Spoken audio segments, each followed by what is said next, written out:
पाकिस्तान मुस्लिम league functional छॾे peoples party में शमूलियत अख्तियार कंदड़ सैयद अकबर शाह राशिदी चयो आहे त सिंध में ग्रास रूट लेवल ते अवाम जी नुमाइंदा जमायत फ़क़ति पीपल्स पार्टी ई आहे, जंहिं करे अवाम जे हक़नि ख़ातिर जदोजहद ऐं ख़िदमत करण लाइ पीपल्स पार्टी में आया आहियूं। असां बुनियादी तौर समाजी वर्कर आहियूं। फंक्शनल लीग सां गॾु रही अवाम जा मसइला हल न करे सघियासीं, जंहिं करे पीपल्स पार्टीअ में शामिल थिया आहियूं, जीअं पंहिंजे वोटरनि सपोर्टनि ऐं ग़रीब माण्हुनि जा मसइला हल करे सघूं।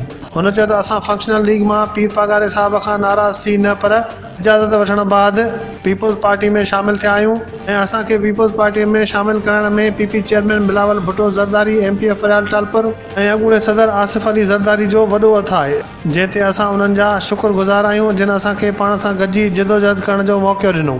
असां कंहिं बि डील तहत न पर बग़ैर कंहिं शर्त शुरूत जे गैर मशरूत तौर पीपी में शमूलियत अख्तियार कई आहे। अहिड़ो इज़हार हुन घड़ी खुदावंद भुट्टो में मीडिया सां ॻाल्हाईंदे कयो। हुन खां अॻु फंक्शनल मुस्लिम लीग छॾे पीपल्स पार्टी में शमूलियत अख्तियार कंदड़ लाड़काणे जे सैयद अकबर शाह राशिदी कारकुननि जे वॾे काफ़िले सां गड़ी खुदावंद भुट्टो पहुतो, जिते हुन शहीद ज़ुल्फ़िकार अली भुट्टो, शहीद राणी मोहतरमा बेनज़ीर भुट्टो, बेगम नसरत भुट्टो ऐं ॿियनि शहीदनि जे मज़ारनि ते हाज़िरी भरे गुलनि जूं चादरूं चाढ़े फातिहा ख़ानी कई। हुन मौक़े ते अकबर शाह राशिदी सां गॾु संदसि पुटु राफ़ी अकबर राशिदी, सरफराज़ जतोई, इमरान जतोई ऐं ॿिया गॾु हुआ। सैयद अकबर शाह राशिदी जो काफ़िलो नओं दरो आमद वक़्तु पीपी सिटी नओं दरो जे अॻवाननि सैयद अरशद राशिदी, अनवर बुढ़ो, सरफराज़ मीराणी, ख़ालिद करीम मंगरियो, शबीर मोहिल, उर्स मोहिल ऐं ॿियनि संदसि शानदार आजियां कई, जिन तक गड़ी खुदावंद भुट्टो पहुचण ते मथसि गुलनि जी वर्खा करे अजरक उॾाए विया।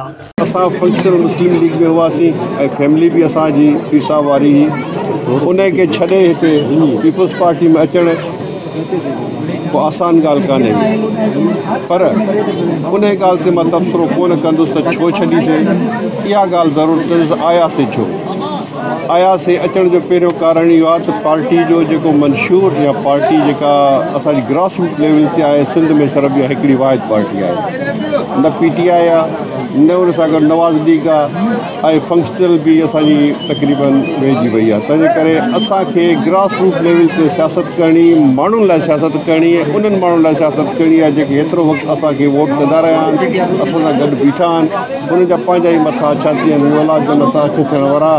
इहा ई उमेदु आहे त हीअ पार्टी जेको बि कुझु करे थी सिंध लेवल ते घणो कुझु करे थी।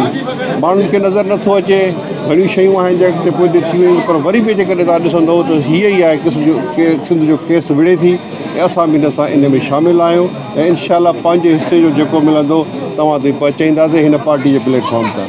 एॾी वॾी असांजी लीडरशिप जेकॾहिं एॾी इज़त करे असांखे घुरायो त मां उन्हनि जो बि शुक्रगुज़ार आहियां जिन असांखे मौक़ो ऐं प्लेटफॉर्म मुहैया कयो आहे असांजे लाड़काणे जे माण्हुनि जी ख़िदमत कयूं। मौजूदा हालात में पीसा मौजूदा मतिलबु पॉलिटिक्स करण खां थोरो ॿाहिरि आहे, पॉलिटिक्स तो बिल्कुलु थो करे ऐं उन पॉलिटिक्स में जान कान्हे। तंहिंजे करे असां जेको चाहियूं पिया उहो शायदि वक़्तु आहे तो न थी सघे या न पियो थिए।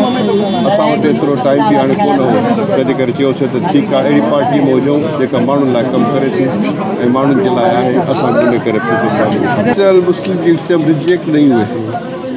मैं पीर साहब से इजाज़त लेके आया, ये आप बिल्कुल लिख लें, क्योंकि हम भी अगर ये क्या फंक्शनल को लोगों की सपोर्ट नहीं चाहिए क्या, और हमारे पास लोगों की सपोर्ट नहीं है क्या, तो फंक्शनल के ऐसी तो नहीं करे कि जिनको लोगों की सपोर्ट हो और अब उनको कहे कि रिजेक्ट करूँ। रिजेक्ट तो उनको करे कि जिनके पास लोग न हो।